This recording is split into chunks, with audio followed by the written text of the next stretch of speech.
spelling on anything? Anybody need that? Good afternoon. Welcome to the New York State Police Troop F headquarters. My name is Major Paul DeCordo, and I'm the Troop F commander. The purpose of today's briefing is to introduce one of our partners involved in the investigation into yesterday's fatal bus crash on Interstate 84.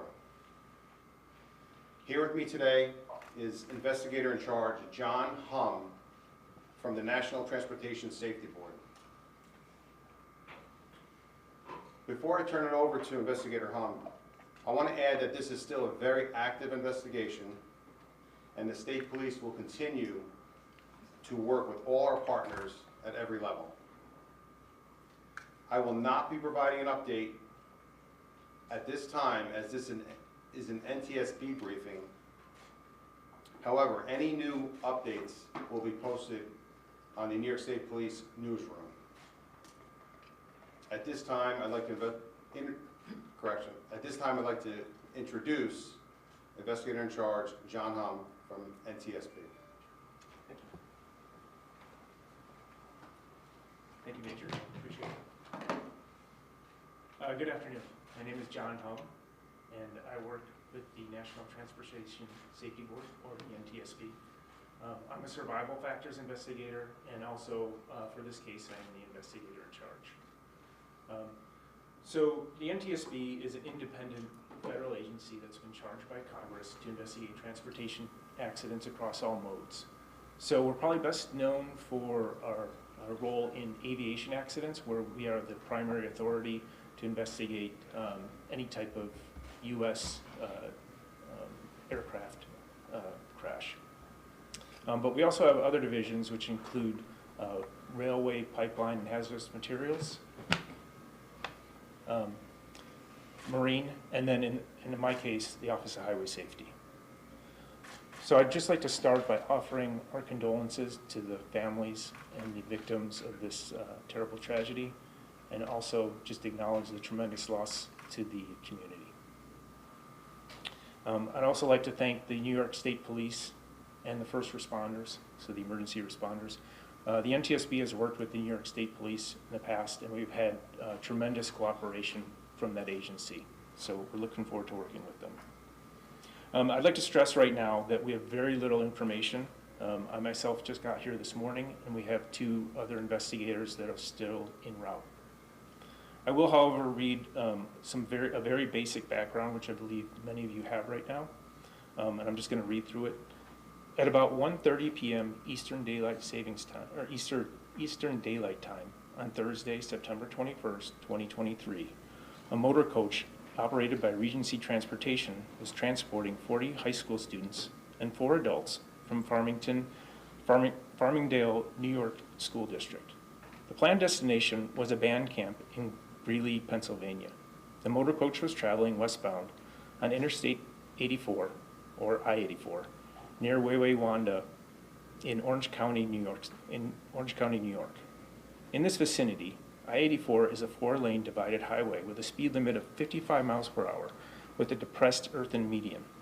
The motor coach departed the travel lane, penetrated a roadside cable barrier, and came to rest on its left side in the median. According to local law enforcement, the left front tire experienced a failure.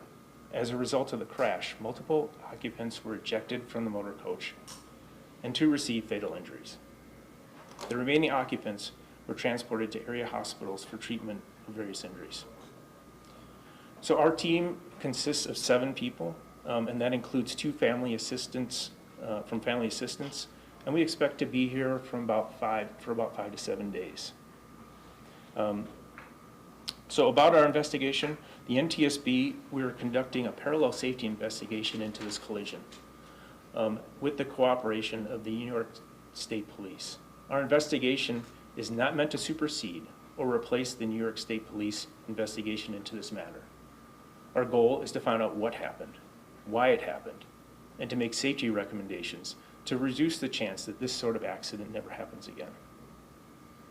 We will not be determining the probable cause at this time. So specifically, we're looking into 3 general factors. They are the vehicle factors. So we have an investigator in each for each factor. A vehicle factors, so he's going to go in and examine some of the any mechanical issues with the bus. We'll look at the tires, obviously. And then we have a motor carrier factors investigator. He's going to look at the operation of the drivers and the motor carrier. So we'll be looking into how they comply with the federal regulations. And then there's my position, which is survival factors. So we look at the general crashworthiness of the bus, the restraint usage, the occupant injuries, and then the emergency response. So that's all I have right now, but I'll be happy to open the floor to any questions that are limited to factual information. I just ask if you could just please introduce yourself, maybe tell me your affiliation, and I think what I'm going to do is I'm going to do it kind of this way. I'm going to start here, work my way this way, and then we'll do it like an NFL draft lottery. I'm going to go back that way, so these people get twice the chance. How's that? Go ahead. Sarah Wallace, WABC-TV. Have you spoken with the driver? What is his condition? So the question is, have we spoken with the driver and what is her condition? No, we have not spoken to the driver yet, but that is definitely something that we plan to do. We just haven't had the chance to do that yet. Condition of the driver? Again, we just got here and I am not up to date on her condition, but that's probably best for you to ask maybe some of the local agencies about her status. Yeah, go ahead. John Ezra from Newsday. What was the situation of seatbelts, and were you aware if any of the students or adults were wearing seatbelts during the class? Yeah, so seatbelt usage, the NTSB, we have a long history of promoting the use of seatbelts in all forms of vehicles. It's still too early at this point to know what the seatbelt usage was for both the driver and the victims, the occupants in the vehicle. But that's something that I'll specifically be looking at, definitely. Were there seatbelts on the bus? Typically, I believe that that seatbelts are this type of bus, but I haven't been inside it myself, so I can't tell you for sure. Tony Aiello, WABC-TV. Other crashes we've covered, there's a protocol where you do a toxicology on the driver to look for drugs, alcohol, anything that might have impaired their driving. Is that something that you would expect to be done here too? So the question is, are we expecting toxicology to be obtained? Yeah, I think that is something that the New York State Police is coordinating right now. So I don't know the status of, if they're going to acquire that information or not. Yes, ma'am. Blaise Gomez, News 12 Hudson Valley. We saw NTSB investigators around the front of the bus, where it is here in the back parking lot.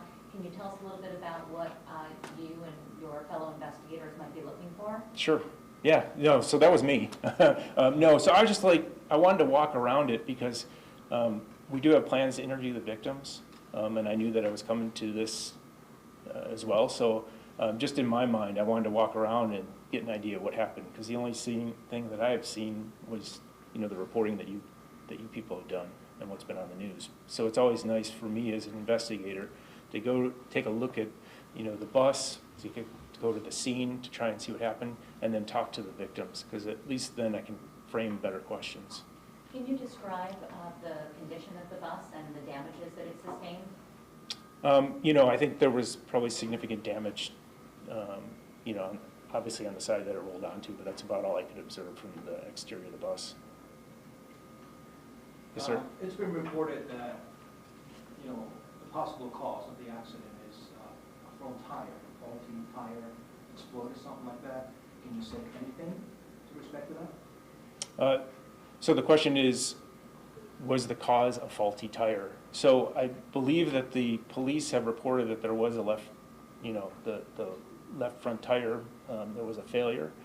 Certainly that could be a contributing cause, but the reason the NTSB gets involved in these types of accidents is to find out why it happened. So generally in a lot of accidents, there's more than one cause. So there might be several factors that cause an accident like this. But the faulty tire might be one of them. It definitely could be, yes, sir. Oh, wait, let's go back that way. Yes, sir. The tire, you saw the tire. what's left of the tire? Is there any tread on the rim, or is it just a rim left? What is the condition of I'll have to be honest, sir, I have not seen the tire yet. it? You went to see the bus, no? I did see the bus, correct, but I have not seen the tire. So there's no tire on the rim then? According with your experience, when an accident like this, with the tires, the condition of the bus that shows that could be one of the causes of the accident, or something else maybe was happening at the time. I'm sorry, what was, When you see accident like this, that an accident was caused because a tire just fell off from the bus. When you see the bus, is this something that could happen to the bus just because one tire fell off, or something else could be going on and the tire just fell off? yeah, so, what I'll say is vehicle dynamics can be difficult. So I think it's really premature at this point just to say like, oh, boom, it was a tire, that's what caused it, end of story. So I think, again, it's too early in this investigation to say, yeah, we know what's going on. And that's why we're here, and that's why it takes us a long time to investigate this. Yes, ma'am. Nora Lane, Kawaja, Spectrum News 1, just kind of piggybacking off of that, in your experience as the lead investigator, how would you describe what you saw? You said you had a chance to kind of walk around. Really curious to get your thoughts on how you describe it to us. Yeah, so, I mean, the way I would describe it is that there was intrusion into the occupant space on the left side, the side that it rolled onto. So anytime that there's intrusion into your survivable space of vehicle, that's obviously a cause for concern. So that's kind of what, as I walked around it, that's what struck me the most, I think. And is it really bad compared to maybe some of the other accidents you've seen when it comes to highway safety? Or Yeah, that's kind of hard to quantify right now. It's probably still a little bit too early. We still need to take some measurements and try and quantify some of that information. I'm sorry, I'm just going to wrap this. I don't want to interrupt anybody. No, it's mine. I'm sorry. Let me do the same thing. Thank you, sir. Thanks. Yes, ma'am. Are we back to the first part of the draft? I have a question about, Uh-oh, 12's gonna be mad. so anybody else need to grab their mics? So the tire is not in the wheel well. Was that tire thrown off during the crash, or was it taken off by investigators for evidence? Oh, yeah, again, it's still too early. I don't know everything surrounding that right now. Yeah. When do you expect to have another update? I'm not sure if we're gonna be are we doing another update? No, we're not gonna be doing another update. This is it, this is your one chance. Yeah, go ahead. Is there anything, you noted multiple ejections, is there anything to determine what causes ejections? Or is it maybe a simple question, but. No, I think it's still too early at this point, because anytime you get a type of rollover event, those are usually, again, complicated vehicle dynamics. And so trying to figure out why they were ejected, that you have to investigate a lot of things in that case, both the vehicle dynamics as well as the restraints. So it's, probably still too early. Did you determine how many people were ejected? we have not made that determination yet. Were they ejected from the front window or the side windows? Again, it's still a little too early. I've just seen the vehicle. I don't know a lot of those details yet. Do you have a time frame on when you think you Hold have- on, let me just get this to You you. haven't seen, you haven't been to the scene yet, but have you seen pictures of the scene? Can you describe or tell us what it looked like on the roadway with the tire marks, actually, the tire marks? Yeah, I have not been to the scene, sir. The only thing I've seen is the helicopter footage that one of you probably provided, so that's the best I've seen right now. The marks in the road kind of indicate that there was no tire and it's just a rim. Yeah, I don't know. I have not seen the marks on the road. I guess it's way too early for me to say anything about that. Thank you. Any video cameras on the bus? So I think, these types of buses typically do have cameras, but the NTSB is still in the process of trying to acquire any of that information if it becomes available. One more question. Do you have a time frame on when you might interview the driver? Do I have a time frame when I'm going to interview the driver? No, I don't have one just yet.